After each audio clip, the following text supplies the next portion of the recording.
Buenas tardes. Bueno, en esta ocasión solamente quería exponer algunos problemas y para ayudarlo a ustedes en el estudio, guiarlo un poquito en el trabajo de lo último que hemos hecho acerca de polinomios de Taylor, de las consecuencias del polinomio de Taylor y qué conexión tiene con, por ejemplo, con el criterio de la segunda derivada, con el teorema del valor medio, con los problemas de optimización que hemos trabajado, ¿ya? Y todo eso a través de problemas, de algunos ejercicios. Entonces me interesa partir viendo la mirada de un texto, que en este caso es el libro de Thomas, acerca de un problema de estimación del error que nosotros estuvimos trabajando, y obtener paso a paso esta estimación que obtiene de un cierto polinomio de Taylor. Nosotros vamos a ir viéndolo aquí de manera bien pausada. Entonces, el problema en cuestión, bien concreto, dice: ¿para qué valores de la variable x, que puede asumir muchos valores reales, podríamos sustituir la función seno de x por un polinomio x menos x al cubo tercios, perdón, x al cubo dividido por 3 factorial, ¿cierto? Que es mucho más que tercios, eso es 6. Pero si es que introducimos un error de magnitud no mayor que 3 por 10 elevado a menos 4, ¿qué quiere decir? Que la aproximación de nuestro polinomio tiene que ser lo suficientemente exacta para que el error cometido no sea más grande que este número, que es bastante pequeño, 0,00003, ¿cierto? Entonces un error muy chiquitito. ¿Qué tenemos que determinar nosotros? En el fondo, el intervalo donde seno de x se parece mucho a este polinomio de Taylor, ¿ya? Y esa aproximación es menor que el error que nos da. Si nosotros, por supuesto que graficáramos eso de alguna manera,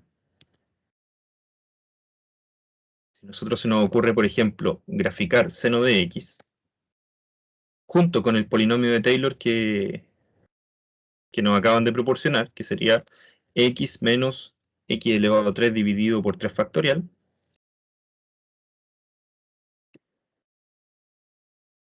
vamos a obtener una buena aproximación. Entonces, hay que pensar que el polinomio de Taylor, en este caso, es alrededor del 0, ¿ya? Porque nos están diciendo que podemos sustituir valores de x, seno de x, por este polinomio, y este polinomio de Taylor, ustedes saben que es un polinomio alrededor del 0. Muchas veces se le llama polinomio de Maclaurin, o serie de Maclaurin, ¿ya? Pero esa es otra notación, simplemente otro nombre que se le da al polinomio. Pero sabemos que es cerca del 0 la aproximación, ¿ya? Eso es lo importante, que tengamos claro que es cerca del 0. Entonces podemos dar algún intervalo, menos 10 y 10, por ejemplo, sería como lo más apropiado para empezar a analizar los gráficos.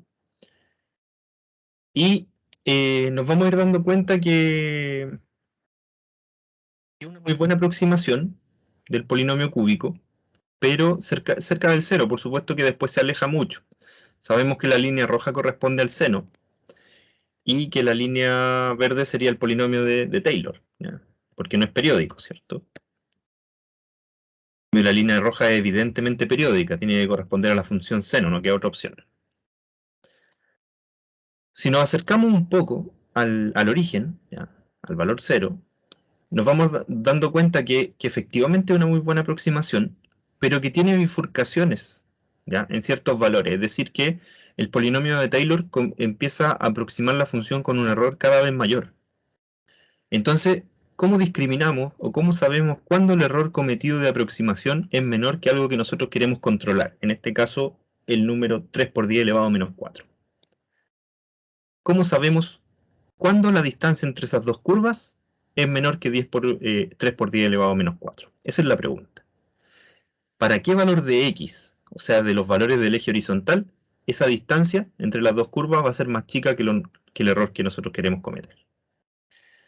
Entonces, si se fijan, del gráfico no es muy exacto lo que podemos obtener, porque al ojo vamos a poder obtener algunos valores, pero no va a ser muy exacto. Nosotros queremos obtener todos los valores de x que cumplan con esa magnitud. Entonces, lo más apropiado va a ser un análisis desde el punto de vista más determinista, un poquito más exacto, y para eso vamos a ocupar nuestra estimación del error, ¿ya? Aquí tenemos bueno, en el libro aparece el resultado. Dicen que los valores de x no pueden superar 0,514, ¿ya?, o 0,514. Pero nosotros tenemos que obtener ese valor de alguna manera mediante nuestra estimación, la que nosotros conocemos ya de las clases.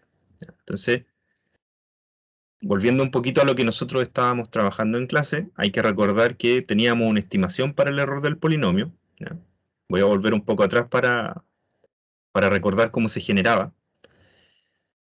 El error simplemente se definía como la diferencia o la resta entre la curva original y el polinomio de Taylor en el punto dado. ¿Ya? Por supuesto que la función se iba a aproximar de manera exacta como el polinomio de Taylor de grado n, más un error que nosotros podíamos estimar. Esa era la definición. ¿Ya? Y la estimación del error venía justamente de un análisis del teorema del valor medio, que no lo voy a hacer de nuevo porque ya lo trabajamos, pero obteníamos una estimación bastante genérica, que era que podíamos acotarlo por una constante m, que era más grande que la derivada de orden n más 1, en un valor x, por la potencia x menos a elevado a n más 1 dividido por n más 1 factorial. Aquí hay que recordar que a es el valor en el que estamos calculando el polinomio de Taylor. En nuestro caso, en el ejemplo, es 0. Por lo tanto, ese valor de a sería 0. Y nos quedaría solamente x elevado a la potencia n más 1. Entonces, tendríamos que averiguar cuál podría ser el valor de m. Pero m es una cota para la derivada de orden n más 1 de la función seno. Entonces sería bueno partir por averiguar cuál es la derivada de orden n más 1 de la función seno en este caso. Es decir, cuál es el error que tenemos que acotar en el fondo.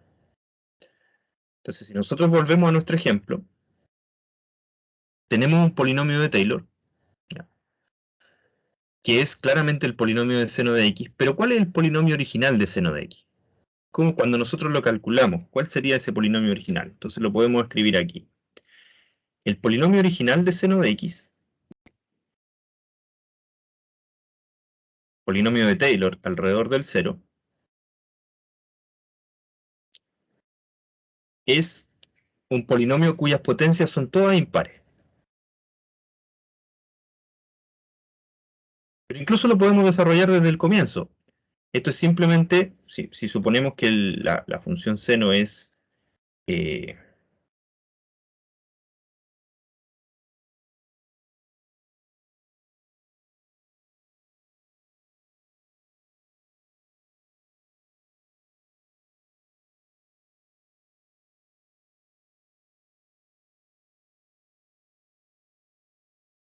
entonces, por ejemplo,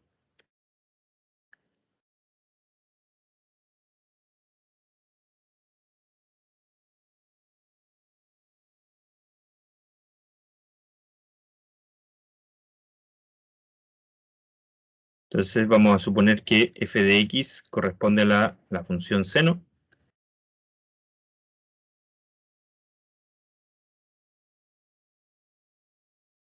Y, por lo tanto, seno de x, según el polinomio de Taylor, lo podemos escribir como f en 0 más la derivada en 0 por x menos 0, simplemente vamos a escribir x, más la segunda derivada, también evaluada en 0, dividido por 2 factorial, por x cuadrado, más la tercera derivada, y así podemos continuar, ¿cierto? Dividido por 3 factorial, por x al cubo, etc. ¿Ya? Entonces, si nosotros consideramos el polinomio hasta ese orden, ¿ya?, vemos que tanto la función en 0, que es seno de 0, sería 0, y la segunda derivada en 0, que corresponde también a la función menos seno, también sería 0. ¿Ya? Por lo tanto, vamos viendo que aparecen solamente potencias impares del polinomio. Si ustedes calcularon en algún momento el polinomio de seno, se dan cuenta que hay solo potencias impares. Entonces, el polinomio de grado 0 va a ser 0, el de grado 1 va a ser la derivada de seno en 0, que es coseno de 0 igual a 1, por lo tanto solo sería x.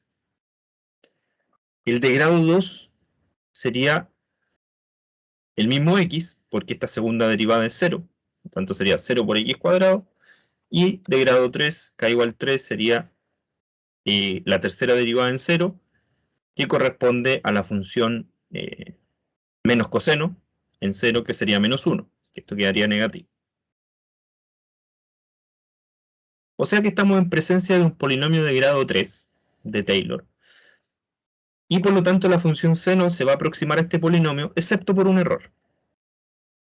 Un error que le vamos a llamar error E sub 4 o en este caso E sub 5, porque sabemos que el error, el siguiente término del grado 4 sería 0 también, ¿cierto? Entonces nos saltaríamos inmediatamente a la potencia 5 del polinomio. Entonces aquí hay un error, que es el error de estimación del polinomio de Taylor, que nosotros tenemos que poder estimar, que podemos acotar. ¿Y cómo se acota? Este error se acota por una constante m por x elevado a 5 dividido por 5 factorial, según nuestro apunte. Polinomio de Taylor, aquí recordar que a es el valor 0. N, bueno, aquí podríamos poner E sub 4 porque el n es exactamente el valor de la siguiente potencia, ¿ya? Que sabemos que es 0 en este caso, porque la cuarta derivada sería 0. Pero de todas maneras podemos ponerle ahí E sub 4 para tener la notación clara. Entonces, según nuestra estimación, sería acotado por m, por x menos 0, elevado a 5, dividido por 5 factorial. Tenemos ese valor. Y m no es otra cosa que una cota para la derivada. Entonces tenemos que encontrar una cota para la derivada. Es decir, tenemos que poder derivar la derivada, perdón, acotar la derivada de orden 5 de la función seno. Pero sabemos que todas las derivadas de la función seno son o bien seno o coseno o lo inverso aditivo, menos seno o menos coseno. Por lo tanto, cualquiera de esas derivadas siempre es menor o igual que 1, porque las funciones trigonométricas seno y coseno siempre están acotadas por 1. Por supuesto, no estamos considerando que tengan amplitud ni nada por el estilo. Entonces, ese m puede ser considerado como 1, eventualmente. Así que nuestra estimación sería bastante buena si nosotros consideráramos este error acotado por 1 por x elevado a 5 dividido por 5 factorial. Esa es una buena estimación para nuestro error cuando x es cercano a 0.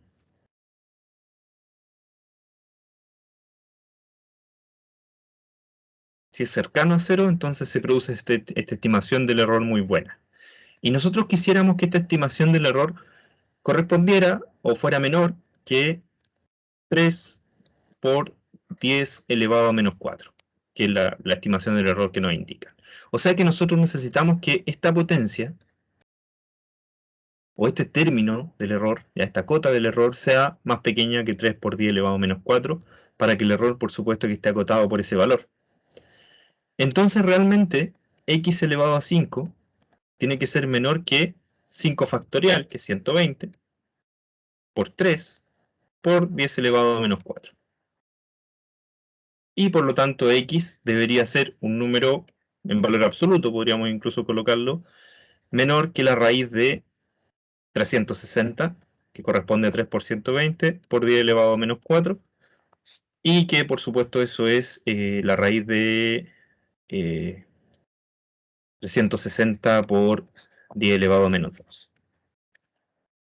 Eso lo podemos calcular fácilmente y de hecho en el libro de Thomas se calcula directamente y se obtiene que es el valor 0.514.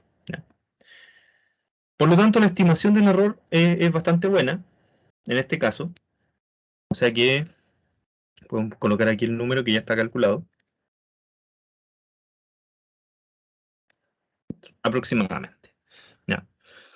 ¿Qué significa? Que el intervalo de los valores de x, donde el error cometido de aproximación es un número menor que este valor 3 por 10 elevado a menos 4, es el intervalo desde menos 0.514 hasta 0.514. Si nosotros miramos nuestra gráfica, nuevamente, tendríamos que marcar por acá esos dos valores para fijarnos bien si tiene algún sentido desde el punto de vista visual. Marcamos, por ejemplo, x igual menos 0.514, sería un valor por acá, y x igual 0.514, sería un valor por acá.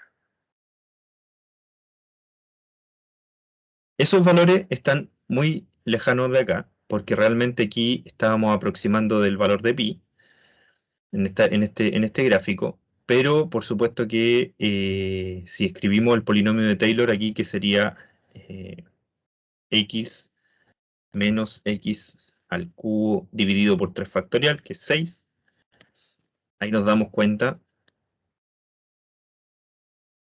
que efectivamente en ese intervalo la aproximación es muy buena, pero no son la misma curva. Hay una distancia entre esas dos curvas que no se nota ahí en el gráfico, por supuesto que no se nota, pero esa distancia es menor que 0, que 3 por 10 elevado a menos 4.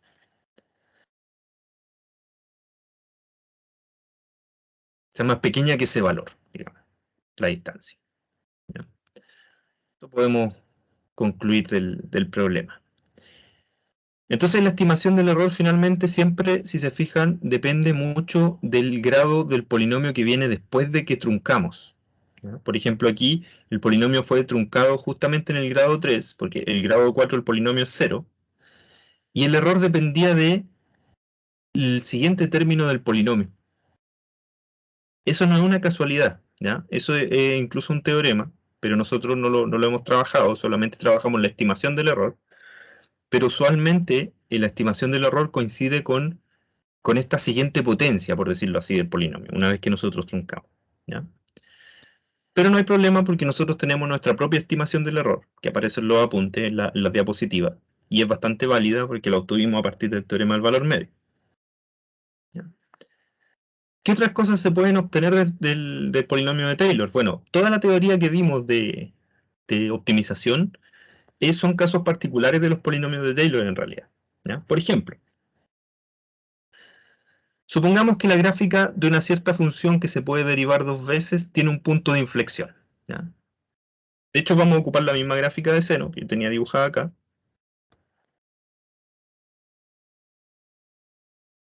Nos vamos a fijar en un punto de inflexión de esta gráfica, que es exactamente en el valor pi, ¿cierto? X, o le vamos a poner aquí un punto, A va a ser el punto pi, coordenadas pi y 0, ¿cierto? Es ese puntito de ahí está marcado, ¿ya? Este es un punto de inflexión. Creo que todos podemos estar de acuerdo con eso. Se nota que hay un cambio de concavidad. Ahí pasa de ser una función cóncava a una función convexa, ¿cierto? Por lo tanto, ese es un punto de inflexión. Y analíticamente se puede obtener a partir de la segunda derivada, ¿ya? Pero ¿cuál es el objetivo del análisis de nosotros en este momento? Es el siguiente. Si la función tiene un punto de inflexión en x igual a, entonces la linealización de esa función, o sea, los términos o la aproximación lineal de esa función, también corresponde a una aproximación cuadrática, o sea que coinciden tanto la aproximación lineal como cuadrática, ¿ya? ¿Qué significa esto? ¿Qué es lo que quiere decir? Bueno, si nosotros escribimos la linealización o aproximación lineal,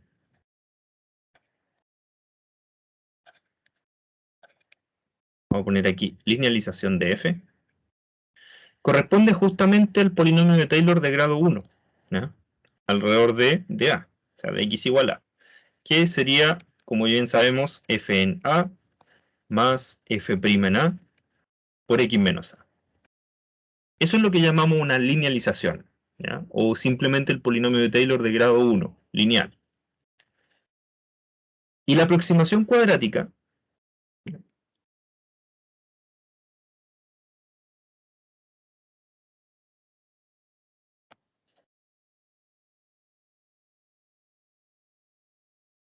va a corresponder al polinomio de Taylor de grado 2.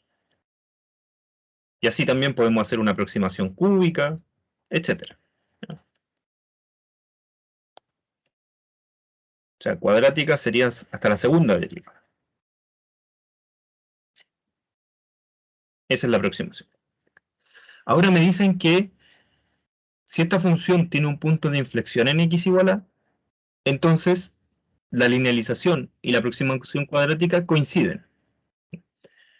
Pero eso es relativamente evidente porque nosotros sabemos que si una función que se puede derivar dos veces tiene un punto de inflexión en A, en un cierto valor A, entonces su segunda derivada es cero. Es cero porque hay un cambio de concavidad, o sea que esa segunda derivada pasa de ser negativa a positiva o positiva a negativa, dependiendo del caso. En este caso, esa segunda derivada siempre es cero, ¿ya? Porque el punto A es un punto de inflexión, por lo tanto vemos que todo el término cuadrático desaparece, se anula, porque está multiplicado por cero. Por lo tanto, solamente nos quedan los términos lineales, es decir, que en este caso coinciden la linealización con la aproximación cuadrática de la función de la curva. ¿Cuál es la conclusión? ¿O cuál es digamos, la ventaja de esto? Que los puntos de inflexión de las curvas son puntos muy aproximables por rectas, ¿ya? En general son siempre puntos planos, por decirlo así. ¿Qué sentido? Que la curva no se pronuncia demasiado en los puntos de inflexión. Aquí vemos que la curva se va pareciendo mucho a la recta en estos puntos, y en general es así. Siempre que hay un punto de inflexión, localmente la curva se parece mucho a una recta. Es decir, tiene una muy buena aproximación lineal. Y eso es porque la aproximación cuadrática corresponde a la aproximación lineal, es decir, coincide. Por lo tanto, una recta es una muy buena aproximación en este caso. Por supuesto que no pasa lo mismo en otros puntos. Por ejemplo, en un punto de máximo local, una recta ya no va a ser una buena aproximación. De hecho, va a ser una pésima aproximación. Pero en un punto de inflexión sí es buena. Si se fijan, ahí estamos relacionando un poco los polinomios de Taylor, ¿ya? Con el análisis que habíamos hecho gráfico de las funciones anteriormente. Otra conexión que existe de los polinomios de Taylor con la optimización o con la teoría de la primera y segunda derivada corresponde a la detección de máximos y mínimos locales. Por ejemplo, aquí tenemos algo similar a un polinomio de Taylor. No es exactamente el polinomio, porque si se fijan, aquí hay un valor, C2, que corresponde a un valor que está entre X y A. ¿Ya? Es decir, lo que estamos haciendo aquí, en este último término, es hacer una estimación del error del polinomio de Taylor de grado 1. ¿Ya? Es decir, este es el polinomio de Taylor, la linealización de la función, y el resto no es otra cosa que una estimación del error. ¿Ya? Eso es digamos, lo que se está haciendo. Entonces, claramente podemos escribir f de x como su polinomio de Taylor más algo, ¿cierto? Y ese algo es una estimación del error. Si suponemos que la derivada en el punto A de la función f es 0, es decir, A es un punto crítico, ¿cierto? ¿Qué significa? Significa que este valor que está aquí arriba es 0, y por lo tanto esta linealización desaparece, ¿cierto? Esta parte lineal desaparece. Y me quedaría que f de x es f de a más una estimación del error del polinomio. ¿Ya? Eso es lo que obtendría finalmente como consecuencia. Ahora, mirando desde el punto de vista más algebraico, tendríamos que f de x es igual a f de a más la estimación del error. Este valor C2 puede ser cualquier valor que esté entre x y a o en un entorno del valor a, ¿ya? Un intervalo del valor a. Sabemos que la derivada en a es 0 porque a es un punto crítico y nos damos cuenta que en realidad nosotros podríamos escribir esto algebraicamente así. Es decir, simplemente restamos f de a al lado izquierdo, ya que f' en a es 0, todo ese término desaparece, y nos queda una expresión de esta forma. Hasta ahí. Si nos fijamos en el lado derecho, el signo de la expresión del lado derecho va a depender totalmente de la segunda derivada en C2, en C sub 2. ¿Por qué? Porque el otro término es un término cuadrático, dividido por 2, que es siempre mayor o igual que 0. Entonces va a depender todo el signo de la segunda derivada. Por ejemplo, si esa segunda derivada fuera negativa, todo el lado derecho sería negativo, o menor o igual que 0, si es igual a 0. Y eso implica que esta diferencia esa diferencia, sería menor o igual que 0 también, por la ecuación que está aquí arriba. Pero eso, como consecuencia, dice que f de x es menor o igual que f de a. Esa es la consecuencia. Por lo tanto, f de a pasa a ser un máximo local. ¿Por qué? Porque es mayor que todos los valores de f de x en un cierto intervalo alrededor de a. La misma conclusión podemos sacar si la segunda derivada es mayor o igual que 0, pero en este caso f de a sería un mínimo local. ¿Ya? Ahí se establece una conexión súper fuerte entre entre la derivada de orden 2, el criterio de la segunda derivada, y los polinomios de Taylor, como podemos ver. En el fondo, todos estos criterios que hemos visto son casos particulares del polinomio de Taylor y no otra cosa. ¿Ya? Dejo como ejercicio en la parte B, pero en realidad es escribir exactamente lo mismo, donde la segunda derivada va a ser mayor o igual que 0, así que no es un gran desafío, digamos. Y otro tema que es bien interesante y que para nosotros va a ser trascendental en la última parte del curso, corresponde al cálculo de área bajo la curva o áreas de regiones planas, ¿ya? Estas áreas se llaman ordenadas de una función, ese es el nombre que reciben, conjunto de ordenadas, que son justamente esta área achurada, esta área dibujada como en celeste, debajo de una curva, y se vuelve interesante en la segunda y tercera parte del curso calcular esa área, calcular el área bajo la curva. Entonces lo que vamos a hacer nosotros es por ahora suponer que conocemos la fórmula para esta área, porque esa la vamos a obtener ya en la última parte del curso, pero por ahora vamos a suponer que la conocemos, y nos vamos a hacer la siguiente pregunta. Supongamos que tenemos la función y igual logaritmo de x partido por x cuadrado, conocemos una fórmula para el área, que está dada aquí, en ese cuadradito, menos logaritmo natural de b dividido en b, menos 1 partido por b más 1, pero ese es el área entre 1 y un valor b. O sea, si yo reemplazo este b, por ejemplo, por 5, simplemente tengo que reemplazar aquí en la fórmula por 5 y voy a obtener el valor del área. Una pregunta interesante sería si podemos considerar b muy grande, ¿ya? Y si esa área que obtenemos va a ser un número real o va a ser un número infinito. Es decir, va a ser no un número real, digamos, ¿ya? Va a dejar de ser un número real y va a pasar a ser infinito. Si nos fijamos, si extendemos la curva hacia la derecha, esa curva jamás toca el eje X, esa es una asíntota para la curva, por lo tanto siempre va a haber un área, siempre va a existir un área que se va a ir achicando, pero va a ir, va a estar siempre presente hacia la derecha. Ya voy a dibujar un poco aquí sobre el gráfico, esa curva sigue hacia abajo, la curva, el eje X por supuesto que también sigue, entonces esta área en realidad siempre va a estar presente, ¿ya? Nunca va a desaparecer. Ahora sería interesante saber si esa área realmente es un número real en total o no es un número real, es decir, pasa a ser infinito. ¿Y cómo hacemos ese análisis? Bueno, como hacemos todos los análisis de predicción de curva, es haciendo un análisis asintótico mediante el límite. Entonces la pregunta aquí es, ¿qué pasa con el área cuando el valor b tiende a ser infinito? ¿Ya? O tiende a ser en valor muy grande, ¿cierto? Si vemos nosotros, si analizamos un poco este límite, nos vamos a dar cuenta que es un límite que nosotros tenemos caracterizado ya hace tiempo. Primero, si analizamos el término constante, realmente no tiene ninguna relevancia sobre el límite, ¿ya? Simplemente va a sumar un 1, una unidad. El segundo término tampoco tiene mucha relevancia en el límite, porque cuando b tiende a infinito, ese término se va a aproximar a 0, ¿ya? Se va a anular. Y entonces el que decide el comportamiento del límite finalmente es el primer término. Y ese primer término es un poco conflictivo porque tiende a ser una expresión indeterminada. El logaritmo de b, cuando b tiende a infinito, es infinito, y b, por supuesto, que también va a ser infinito.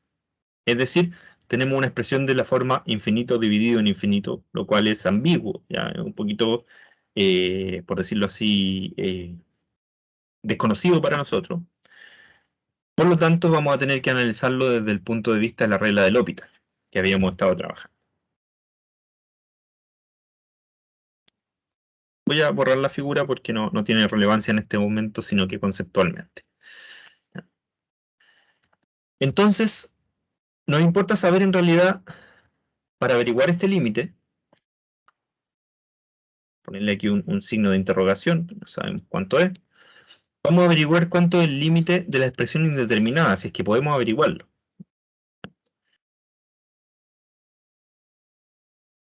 De esa expresión.